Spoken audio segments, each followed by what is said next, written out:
Hola mi gente bella, les habla la doctora Mari Gastro, tu gastropediatra en acción, y hoy de la mano de nuestros amigos de Chias Market, dando salud y bienestar, te hablaré de un tema sumamente importante como lo es la relación de nuestra alimentación con nuestro neurodesarrollo. ¿Qué es eso de neurodesarrollo? El desarrollo de lo que es nuestro cerebro y el sistema nervioso que va desde el momento que somos concebidos en el útero materno hasta la edad adulta, con la adquisición de las capacidades que van en varias etapas, desde la etapa motora, lo que es la adquisición del lenguaje, la comprensión y lo que es la interacción con nuestro entorno e incluso la adquisición de nuestra identidad. ¿Sí tiene que ver la alimentación o no tiene nada que ver? Pues cada vez son más los estudios que demuestran el efecto de la inmunonutrición, de cómo hacer una alimentación antiinflamatoria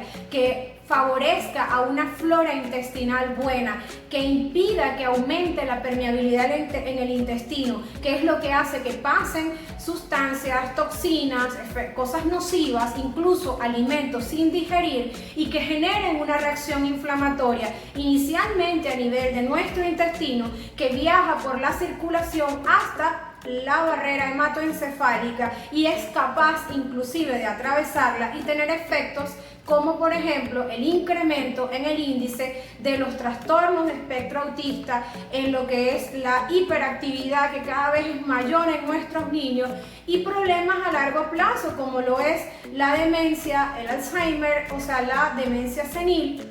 y que puede verse beneficiada por nuestra alimentación, por una capacidad fundamental que tiene nuestro cerebro, que se llama neuroplasticidad, que es la capacidad que tiene nuestro cerebro de adaptarse a los cambios, no solo a nivel de memoria, sino inclusive generar nuevas sinapsis en donde neuronas estaban sin conexión y estas se vuelven a neuroregenerar.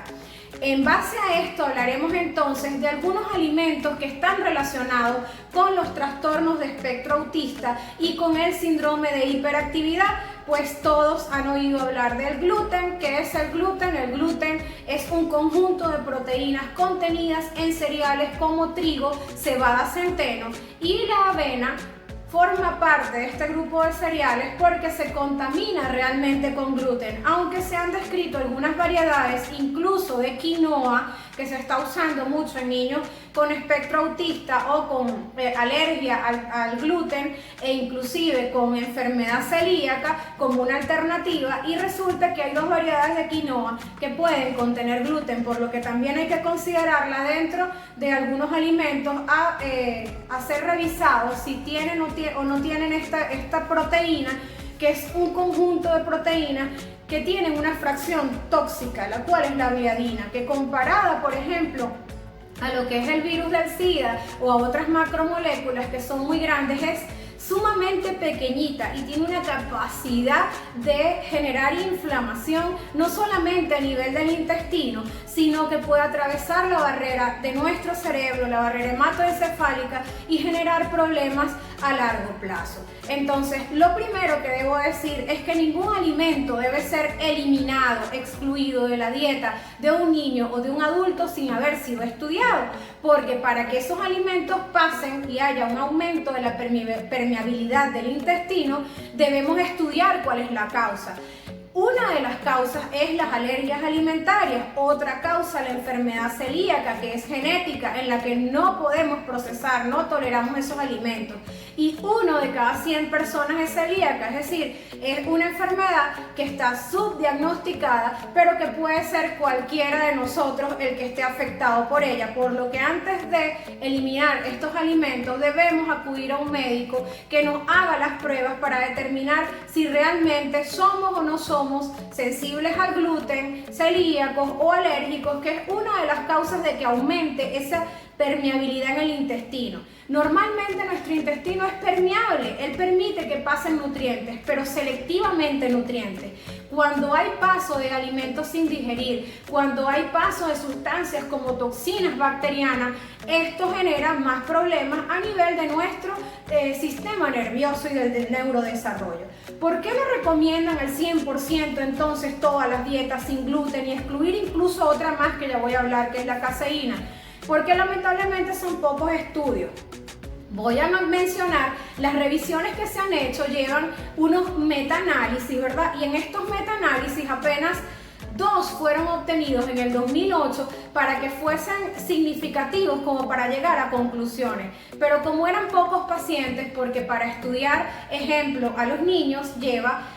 un control que debe ser estricto, no solamente de lo que están comiendo, sino de la contaminación cruzada, de lo que es la alimentación inadvertida, por ejemplo, que en el preescolar, en el colegio, le den al niño otro alimento, o puede ser que el estudio sea muy corto, de 3 meses, y no es suficiente ver el efecto, porque con el gluten las reacciones son inmediatas o tardías, pero la reparación, por ejemplo, de un intestino adulto son 3 años, entre 2 a 3 años, y en un niño 1 año. Si el estudio dura 2 o 3 meses, no es suficiente el tiempo para concluir. Sin embargo, la mayoría de los estudios en ratones que se han hecho, todos hablan del efecto negativo del gluten y de la proteína de la leche de vaca, que hablaré ahora, que es la caseína, en el neurodesarrollo. En los metaanálisis en humanos dan un 30% hasta un 40% de tasa de éxito. Y aún así les pregunto yo, si usted tiene la oportunidad de sanar, de reparar, de neuroregenerar su cerebro, ¿dejaría ese porcentaje simplemente porque es menor del 50%? Les pido que lo piensen porque cada vez se han ido desarrollando nuevas tecnologías y estamos en la era de los avances y de la inmunonutrición, de cómo nuestra alimentación va a cambiar y va a mejorar lo que es nuestro sistema nervioso y además lo que es la expectativa de vida, porque inclusive les puedo comentar que cuando estamos estresados, y quien no ha estado sometido a estrés, aumenta la permeabilidad del intestino y permite que pasen proteínas y sustancias que pueden ser nocivas. Además, el estrés también cambia nuestra flora intestinal, lo que comemos, mientras más procesados sean los alimentos, azúcares, esos alimentos que tienen bebidas azucaradas, alimentos que son ultra procesados, mientras menos orgánico o menos natural es lo que consumimos, entonces nuestra flora intestinal cambia y ocurre algo que se llama disbiosis, que es el desequilibrio de esos gérmenes que son los que mandan las señales y que están mandando esa señalización que va a permitir la conexión del eje microbiota, de los microbios de nuestra flora normal intestinal con lo que es el intestino y el cerebro. Es decir, hay una relación o unas señales que están constantes y quien las envía fundamentalmente es la microbiota, que varía con nuestros cambios de alimentación. Un día de dieta, que usted haga un día de dieta que ve cambios en su microbiota, por lo que es sumamente importante tomar en cuenta cómo estamos comiendo. Yo vengo hablando del plato saludable, del consumo de más verduras y vegetales, pero pues muchos siguen enfocados o empeñados, digamos, en el consumo alto de gluten, alto de lácteos, muchas harinas, cereales procesados y pues muchas cosas azucaradas que son dañinas a lo largo y que pues lo ha venido demostrando la ciencia. Otro grupo de alimentos que afectan el neurodesarrollo es el grupo de los derivados de la leche de vaca. Aquellos que contienen caseína, pero no solo la leche de vaca, porque también, por ejemplo, la leche de cabra tiene proteína de leche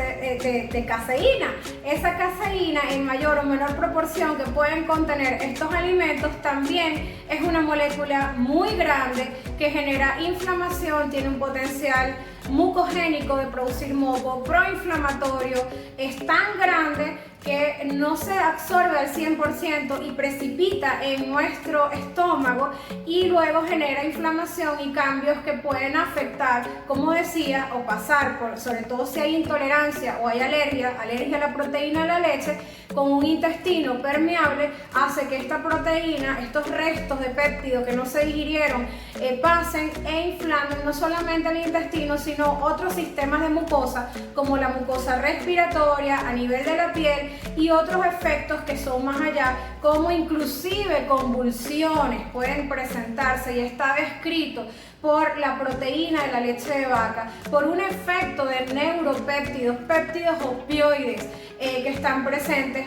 cuando consumimos esta proteína, sobre todo si hay alergia. Pero pues algo que vengo diciendo es que los platos saludables han venido cambiando y que debemos consumir, si no tienes ningún tipo de intolerancia, un lácteo al día, máximo 2, pero estamos empeñados en hacer una alimentación alta en gluten, alta en azúcares, alta en lácteos, que siguen dañando lo que es nuestro desarrollo, el desarrollo de nuestro sistema nervioso, y que les cuento, ahora se ha asociado también y se han hecho estudios de ansiedad que puede ser corregida simplemente con cambios en nuestra alimentación. Insomnio, trastornos del sueño, solamente corregidos con nuestra alimentación. Síndrome metabólico, obesidad, con cambios en la alimentación que van a cambiar esa microflora, la flora normal del intestino, que al estar en equilibrio nos mantiene sanos en todos los aspectos, no solamente a nivel inmune, porque el 80% de nuestra inmunidad está dada en el intestino, sino también con otras esferas, como lo es la parte endocrina, la parte metabólica, y ahora hablamos hasta de epigenética, o sea, cosas que están pasando en el útero, en el claustro materno, que vienen hablando de que sí es importante la alimentación adecuada de la madre, la alimentación de la madre lactante, y son investigaciones que actualmente se desarrollan en un proyecto que se llama Proyecto Placenta Humano, en el que se descubrió que pensábamos que estábamos totalmente estériles, pero que esa colonización de bacterias buenas empieza desde el útero, que nuestra placenta rige cómo va a ser nuestra vida más adelante, por lo que yo, si soy tú, empiezo a considerar lo que estoy comiendo desde el momento que pienso tener un hijo, luego en el momento de la gestación y luego durante la lactancia materna, que es la mejor fuente de prebióticos y probióticos para nuestros niños. Comentando entonces todo esto, tenemos muchas dietas para evitar o mejorar, porque por un lado es para prevenir, que es la idea, prevenir. Y luego, si ya el trastorno está diagnosticado, pues ¿cómo podemos mejorar o revertir los síntomas? Pues justamente lo primero, como dije, la alimentación. Dietas sin lácteos, sin gluten, están demostradas con efectividad en nuestros niños, e incluso ahora en lo que es, se están usando como inmunonutrición para estudios en adultos con demencia, con Alzheimer, con enfermedad de Parkinson, y que tiene que ver justo con cambiar esa flora intestinal mala por una buena. ¿A través de qué? De lo que comemos. Espero que les haya servido este video de la mano de Chías Market, dando salud y bienestar, hablando de la importancia de nuestra alimentación, de cómo podemos cambiar, de cómo podemos alterar inclusive hasta patrones del sueño. Hay más de uno por allí con insomnio, lo sé, con el estrés inclusive que vivimos a diario, que afecta a nuestra microbiota, y que si además comemos mal y llevamos un plato inadecuado, lleno de azúcar y alimentos procesados, cada vez menos orgánicos, pues estamos condicionando a trastornos de nuestro sistema nervioso y de nuestro cerebro, desde el niño hasta el adulto. Tranquilos que el equipo gana, dando salud y bienestar. Se despide Chías Market y tu gastropediatra en acción, la doctora Mariraida Canónico.